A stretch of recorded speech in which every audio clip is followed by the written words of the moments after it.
Welcome back to the channel, everybody. Let's get after it. Drake is evil in human form. I used to be such a big Drake fan. I was so excited. In January of this past year, I got to go to one of his concerts and I was in the pit. And this was a huge turning point for me. At one point during one of his songs, he came to the edge of the stage, was looking at me directly in the eyes and pointing and like reaching out for my hand. Everybody in our general area was like jumping up and down and like grabbing my shoulder and like, ah! I was stunned. I have never felt such evil, and I was like such a big fan of Drake, but for the few seconds that I had eye contact with him, it was like all sound of the concert was completely blocked out, and my ears were ringing like how people in like war movies, their ears ring after there's like a strike. I felt a huge pit in my stomach and I like could not breathe. Literally the next morning, I took all of the Drake songs off of my playlist and just stopped entirely because it was that serious for me. I told a couple of my friends about this, and one of them sent me lyrics of his one song. It literally says, "Yeah, I got some evil ways. Even through the glasses, you can see the gaze." And thinking back, because I knew like every word to every one of his songs, so much of his stuff, like we don't take it seriously because it just seems like it's like edgy, like celebrity stuff. No, like I have a totally different understanding of him and his music. He is completely serious, but you have to be in the mindset of like paying attention. He does a lot of satanic stuff. I honestly might make a video about his tattoos. He has hundreds of tattoos. The majority of them are like ancient Egypt and like alchemy tattoos. This is for entertainment purposes only, and these are strictly my opinion. I hear a lot of people having these reactions like this after going to these concerts. They all seem to feel sick, like they were just bathed in evil or something. It sure seems to be happening a lot. It can't just be coincidence. There has to be something to this. Mysterious drones have been flying all over New Jersey for quite some time now, and we need answers because this is starting to get creepy. So this started in mid-November, and the FBI, Congress, no one knows where they're coming from. Listen to this. One congressman said one of his officers saw 50 drones come out the ocean, and one of their 47-foot lifeboats was followed by 12 to 30 of these drones. And then they started to question the FBI. You're telling me we don't know what the hell these drones in New Jersey are? FBI answers, that's right. One congressman claims they're from Iran, that they stationed a mothership off the coast, and then the Pentagon denied this claim, saying there's no evidence of this being foreign. So no one knows what's going on. There has been 3,000 sightings of these called into a tip line set up by the FBI, and they're sending choppers to investigate these things. And these are some big drones, and they make some pretty loud noise. So, I mean, what do you guys think? Where are these from, and what are they doing here? First of all, I think these are clearly man-made drones. I haven't seen any reason to think that it's aliens. Some of the reports that I'm seeing now are saying that these things are manned and they're about the size of an SUV. I don't know what this is, but it doesn't make me feel good that the only idea that I've heard proposed was immediately shot down. Hey, if you're enjoying this video and you like this type of content, I post a new one just like it every day, Monday through Friday. It'd be awesome if you'd hit that subscribe button and come back tomorrow to join me. Also, don't forget to check out my merch store at berry-stepp.com. We're looking at the interview. So that's supposed to be the voice of Victor, the supposed whistleblower who released this footage. I'm not personally sold on this being legit footage in the first place, but I thought this was interesting because the story that accompanies the video actually makes it sound a little bit more believable. And who am I to say that this isn't exactly what an alien looks like? I just think it looks like a puppet. The melted ruins of our hidden past. When your eyes are open, it's impossible not to see it. To see these structures are anything but carved stone high up in mountainsides. These are massive and grand structures from a far greater civilization, a true golden age of humanity. There was not just the great flood of Noah or the mud flood. There has been several resets of civilization, some by flood, some by water, some by fire. The buried structures we see are just from the last reset, known as the mud flood. These are not just buried, but melted and deformed, massive megalithic structures. You don't see that in the recent buried buildings. And these were not certainly made with hammer and chisel by a primitive man. But for many, the eyes are useless if the mind is blind. And we as a society has been made intentionally blind. And many refuse to wake up. Indoctrination can be a hard thing to break. But this is why I'm here. This is why I started my channel. To help you guys open your eyes. To see the true beauty of the world. And to question everything. Until next time, friends. I still think that some ancient civilization used some sort of a laser technology to cut those structures into the stone. It's just too intricately detailed to have all been done by hand. If a group of people were this advanced and they were wiped out by some mass extinction event, I can't help but wonder what chance do we possibly stand at surviving when the next one hits. And I also can't help but wonder why it's being hidden from us, because I'm completely convinced that our government knows how this was done and they're just suppressing the information. Buckle up. It's time for MJ12. So this got leaked a while back. It talks about UFOs. That first page is from the Ronald Reagan website, which is kind of weird. And it is very redacted. I can't read most of these documents, but let's go through what we can. Now, the first thing to note is it shows the leaked documents, and they just wrote bogus over every single one. There's a ton of these, and I will show them to you all. What's also important is if someone really faked these, they hit every marker. Everything is historically accurate, dates, times, names. So that's kind of weird, but we'll move past it. So here's two more. This one's talking about a UFO getting blown up, you know. So, I mean, they're full of cool stuff. And again, anything that you can reference to info we know, dates, times, locations, everything is accurate to a T. So that's really weird. But they just wrote bogus on it, so it's bogus. So here's where it starts to get interesting. A guy contacted the FBI by telephone and said, hey, I found these classified documents on the floor. They redacted all of the conversation, basically, but he just took it to the receptionist and they sent it to the FBI for verification.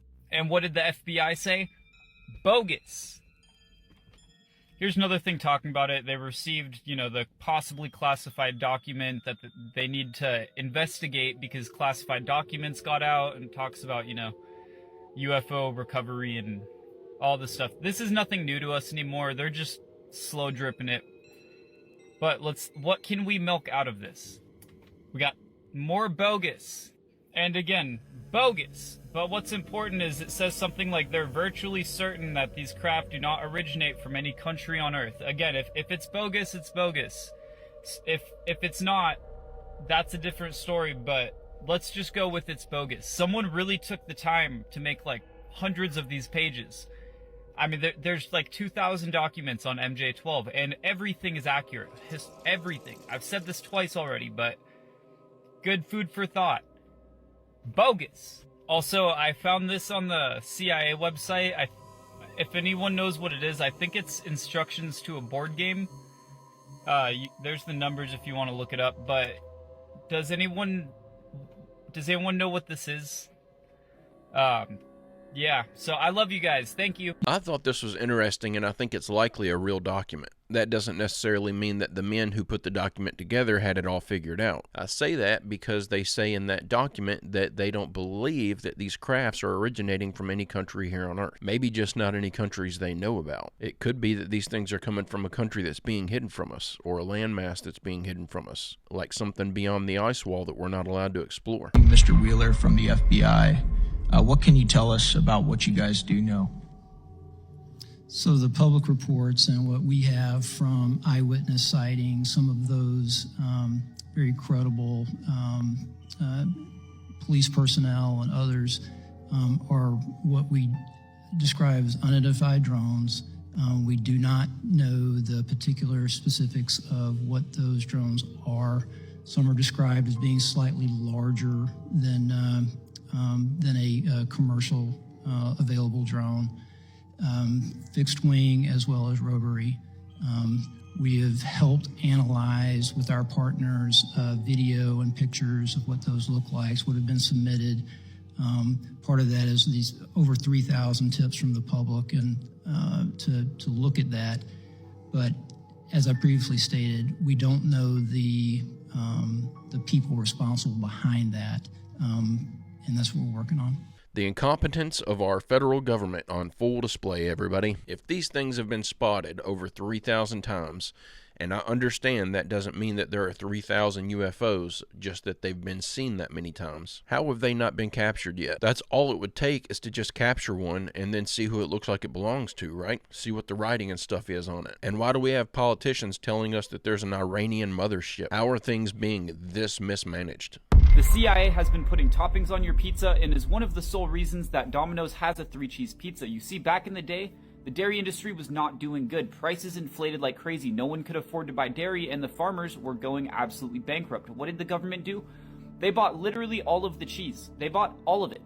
Now, behind me is one of the cheese caves. They bought so much cheese that they had to convert old limestone mines into caves to store all of this cheese, refrigerated, all kinds of things, but they filled all of the caves up. They didn't know what to do with the cheese, and they decided, we're just going to keep buying it.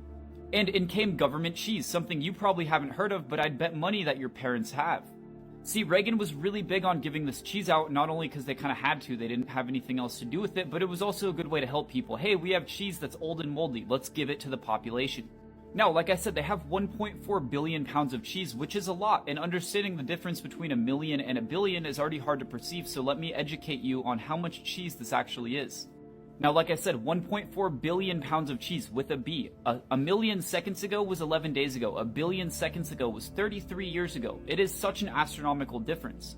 Now, lucky for you, I used to be a freight broker, so I understand logistics pretty well. Each semi-truck can hold 44,000 pounds of goods before it is legally overweight. So each one can hold 44,000 pounds of cheese.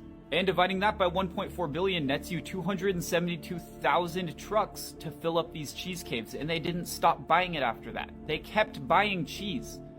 Over 250,000 trucks delivered. That's insane. That's almost 2 semi-trucks per person in Long Beach. Long Beach is huge and has tons of people in it. There is so much cheese that the government has that they're just holding out on us. It is bizarre. I mean, I have to give a big shout out to the CIA and the government for doing all this weird in the past, because it is what fuels my content, but this is something so far beyond anything I could have thought of. That is weird. Now, Reagan was a big part in creating government subsidiaries to help off this cheese. One of the people they did it to was Domino's. See, Domino's was not doing very good. The government gave them $12 million to start marketing their 3-cheese pizzas and other things related to it. And by 2010, they had a 6-cheese pizza with 2 additional pizzas in the crust that was financed by the government via a $12 million marketing campaign. But you see, the problem didn't end here. People do not consume dairy like they used to. Skim milk became very popular. That's where you skim the fat off the milk, and they're left with all this milk fat, which, guess what? The government bought it and started making it into more cheese.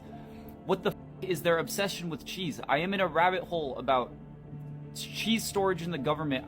I don't know. Now, with about 1/3 of the US population being lactose intolerant and way less of them consuming dairy on a regular basis, you'd think they stopped producing as much dairy. Well, you're wrong. They started producing way more dairy. Guess who bought it? The government bought it. What the I know this is way shorter and way different than my normal videos, but I don't know why. I have a passion behind this in their cheese. This is infatuating. I don't know why, but I love you guys all, and thank you. I just found this very interesting. I wonder if there's some dark reason why the government bought up all the cheese and then started handing it out for free. I'm not trying to insinuate anything, I'm just thinking out loud, because it's not that often that the government does anything just simply for public benefit. Your mind and body are a supercomputer, and people are woefully asleep to this. Like, check this out. Look around the room right now. 90% of what you see, you did not see with your eyes. Your brain actually made that picture for you. When you walk up to a door and you open it, what you compulsively have to do to perceive is to make decisions. Thousands of decisions about the size of the room, the walls, the height, the objects in this room. 99% of what you see is not what comes in through the eyes. Bro, 99% of what you see did not come through your eyes. So that clip came from this TED Talk, A Brain in a Supercomputer, which you should go watch. It's only like 16 minutes. But all I'm going to say is it's really fascinating because you have these ancient mystics that talk about that everything you perceive, everything is just a projection from that internal environment that you put onto the outside world. Most people are unaware that seeing is largely a creative act, a process that presents you with a version of reality rather than an accurate reproduction. Our eyes and brains simply do not capture and display the world as it really is. Bro, 8 billion different people on this planet, 8 billion different versions of what's going on. This article is super fascinating, coming from Stanford University, which is all about reality is constructed by your brain. You need to read it. But essentially, your brain uses a process called top-down processing because it's a computer, which involves filling in the gaps in raw sensory data based on memories, context, and expectation. When you realize that, things like this will start to make sense. The outer world is a reflection of the inner world. Other people's perception of you is a reflection of them. Your response to them is an awareness of you. But for real, your brain is a freaking computer. The human body is the greatest piece of technology ever created. There's one theory by Carl Frinston called predictive coding, and it suggests that the brain is constantly generating and updating predictions about sensory inputs, and it refines them to minimize errors and maximize perceptual stability, meaning that your brain is constantly tweaking things so that your perceptions are as close to reality as possible. But it's not because you're seeing it. Your brain is projecting it. Now, even at this stage, we can use the brain model to explore some fundamental questions about how the brain works. I'd like to share with you how we're addressing one theory. There are many theories. One theory, how the brain works. So this theory is that the brain builds a version of the universe and projects this version of the universe like a bubble all around us. The reason why the moon is huge on the horizon is simply because our perceptual bubble does not stretch out 380,000 kilometers. It runs out of space. And so what we do is we compare the buildings within our perceptual bubble and we make a decision. We make a decision, it's that big. And what that illustrates is that decisions are the key things that support our perceptual bubble. Without decisions, you cannot see, you cannot think, you cannot feel. And you may think that anesthetics work by sending you into some deep sleep or by blocking your receptors so that you don't feel pain. But in fact, most anesthetics don't work that way. What they do is they introduce a noise into the brain so that the neurons cannot understand each other. They're confused. So while you're trying to make up your mind what the doctor, the surgeon is doing while he's hacking away at your body, he's long gone. He's at home having tea. So when you walk up to a door and you open it, what you compulsively have to do to perceive is to make decisions. Thousands of decisions about the size of the room, the walls, the height, the objects in this room. 99% of what you see is not what comes in through the eyes. It is what you infer about that room. So I can say with some certainty, I think, therefore I am. Are we in a simulation, and are you one of the projectors of it? I'm just thinking out loud here, and this is probably a stupid shower thought, but what if the multiverse is all of our individual realities stacked on top of each other? Maybe that's why they suspect that there's infinite universes stacked on top of each other with minuscule differences between them. They're all super close to reality, but not quite right, because something's off with each person's version of reality. It's slightly different. They're all super close to reality, but not quite. That was just something that popped into my head. Also, maybe this explains why some people are more likely to have a paranormal experience than others, because they made the decision to be open to seeing it in the first place. I'm going to tell you the real deal. Iran launched a mothership probably about a month ago that contains these drones. That mothership is off, I'm going to tell you the deal. It's off the east coast of the United States of America. They've launched drones, is everything that we can see or hear. And again, these are from high sources. I don't say this lightly. Now, we know there was a probability. It could have been our own government. We know it's not our own government because they would have let us know. It could have been some really glorified hobbyists that were doing something unbelievable. They don't have the technology. But let's pretend that's possible. The third possibility was somebody, an adversarial country, doing this. Know that Iran made a deal with China to purchase drones, motherships, and technology in order to go forward. The sources I have are good. They can't reveal who they are because they are speaking to me in confidentiality. These drones should be shot down. Whether it was some crazy hobbyist that we can't imagine, or whether it is Iran, and I think it very possibly could be, they should be shot down. We are not getting the full deal, and the military is on alert with this. This guy is lying. He starts off by saying, I'm going to tell you the real deal. Iran launched a mothership. Then his last sentence, he says that we need to shoot it down, whether it's some crazy hobbyist or Iran, and he thinks it very possibly could be Iran. The guy couldn't keep his story straight in a 60-second interview. I don't know what's going on, but I know this guy's lying to us. Crazy story. Crazy freaking story. So if you haven't been following along, the guy who shared this... We found chemical poison index beyond belief and radiation fallout numbers that rival Chernobyl. I attempted to contact for an interview to discuss his findings, and upon my request, my account was instantly ended. I tried to get more info from another page, and that account instantly ended. Thankfully, a friend of Billy's sent him my video, and long story short, we spoke over the phone last week. Billy told me that he can't even see his Instagram page. Everything is black. When he logs in, it's like Instagram purgatory. He can't announce this on here, so I will. He's about to unveil soil and water test results from this area.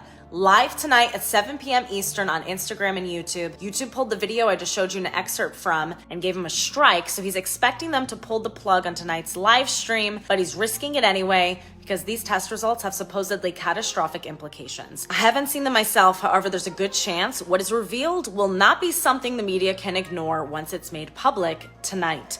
Tune in and screen record because there's a good chance it may just be wiped from the internet. Just a heads up for anyone who's trying to stay informed on the current situation there in those mountains. I hope I'm not putting my video at risk by putting this in here, because apparently somebody doesn't want this information getting out. And YouTube has been picking on my videos a little here lately, but we shall see. I just wanted to help get the word out on this. Also, if you are worried about missing a daily upload because YouTube decided they didn't like the content that I posted, I intend to start posting every daily upload on X as well. So if you're not following me there, go over there and give me a follow. But guys and gals, I'm going to go ahead and end the video right there. I'll be back on Saturday this weekend with another video. I hope you come back to join me. Don't forget to leave a like and subscribe if you haven't already, and check out my merch store at barry-stepp.com. Also, don't forget to post your photos of your merch over in the Discord to get your photo in a video. But with all that out of the way, I hope everyone's having a great, safe, fantastic rest of your day, and I will see you all tomorrow.